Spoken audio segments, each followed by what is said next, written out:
If you need someone see your location on Google Maps on your Android phone, it's quite easy to do. So first of all, open up your Google Maps. Now tap on your account icon and press on your location sharing.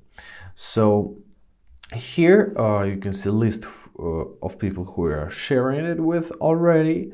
And if you want to stop sharing with someone, simply tap here and you'll see stop sharing.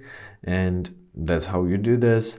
To add up a new person in this list, press new share. Here you'll see the list of possible contacts, maybe emails.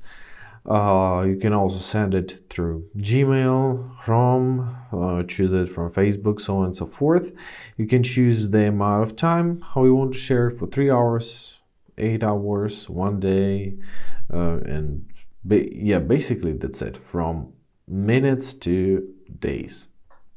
Right, this is the maximum setting. Now choose your contact, for example this one, and press share. Now confirm your choice by pressing share, and your location will be shared.